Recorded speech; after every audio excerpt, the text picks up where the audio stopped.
Welcome to EduRev. Hello aspirants, welcome to EduRev. This is Saran Nandula. I've been a UPSC trainer and mentor since the last 5 years. In my career, I have mentored 30 plus rankers. So that is about me, and let's just begin. So in this video, we are going to discuss about the physiographic divisions of India.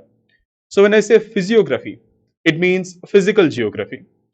So from physical geography perspective, India can be divided into 6 physiographic regions. So the first one is Himalayan mountains. The second is the Great Plains of Northern India. Third, the Peninsular Plateau.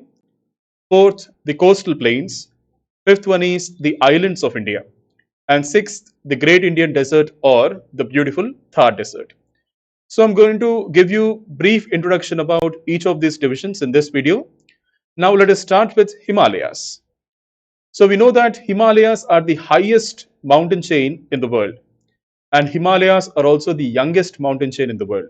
So what does it mean? I will discuss in detail in the Himalayas video. So just don't worry about that. Now, Himalayas consist of some of the tallest peaks in the world. Okay. And Himalayas are also called the king of the mountains, because this entire region where Himalayas are located is very complicated. It's a very complex topography. Okay. And there are so many mountains which are more than 6,000 meters, which have not been counted, which have not been mapped, or which have not been, named. So that is the beauty and magnificence of Himalayas. So as you can see in this map, this is the region where Himalayas are located. The second physiographic division is the Great Plains of Northern India. So this entire region marked here in this map is the plain. Okay. Now, this plain is very rich in alluvial soil, and this alluvial soil has been brought down from the Himalayas by the Himalayan rivers.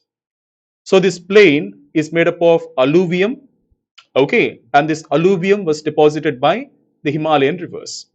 So what are the Himalayan rivers, what is alluvial soil, and what is the importance of this great plain? We'll discuss in a detailed video.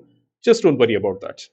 But as of now, just keep one thing in mind. These plains are very, very thickly populated. They are very suitable for agriculture. So actually, we can divide the Great Northern Plain into 3 parts. So starting from the west, we have the Punjab Plain, and in the middle, we have the Ganga Plain, and the easternmost part, that is the third one, it is the Brahmaputra Plain. Okay, now moving on. The next one is Peninsular Plateau. So as you can see in this map, the Peninsular Plateau is not a continuous piece of land. It is broken in multiple places. It is discontinuous. And we can further divide the Peninsular Plateau into multiple regions. So we will discuss about this in a separate video. And the Peninsular Plateau is the oldest part of India, speaking in terms of geology. So the Peninsular Plateau consists of the oldest rocks and the oldest sediments in India. Now this is the beautiful satellite image of the Peninsular Plateau seen from the space. Now moving on, the next we have the coastal plains. So India has western coastal plain and eastern coastal plain. Now these coastal plains are very fertile, and these are some of the most productive agricultural regions in India, especially the eastern coastal plain, which is called as the rice bowl of India. So we have to preserve and protect these coastal plains. Now due to climate change and rise in sea levels, these coastal plains are threatened. So anyway, we'll discuss about that in a detailed video. The next, islands of India. So there are many islands of India. So we'll not discuss about the entire list. We'll only discuss about the significant islands. So we will discuss about the Andaman and Nicobar, the Lakshadweep, and the Rameshwaram Island. So let us start with the first, Andaman and Nicobar Islands. So this is where they are located, Andaman and Nicobar. So they are a bit far away from the Indian mainland, and they are closer to, the other countries like Thailand, Myanmar. Okay. Now this is the Andaman group of islands, and this is the Nicobar group of islands. So all the islands in Andaman and Nicobar can be broadly classified into 2 groups, the Andaman group of islands and the Nicobar group of islands. And The Andaman group of islands can be further classified as North Andaman, Middle Andaman, and South Andaman.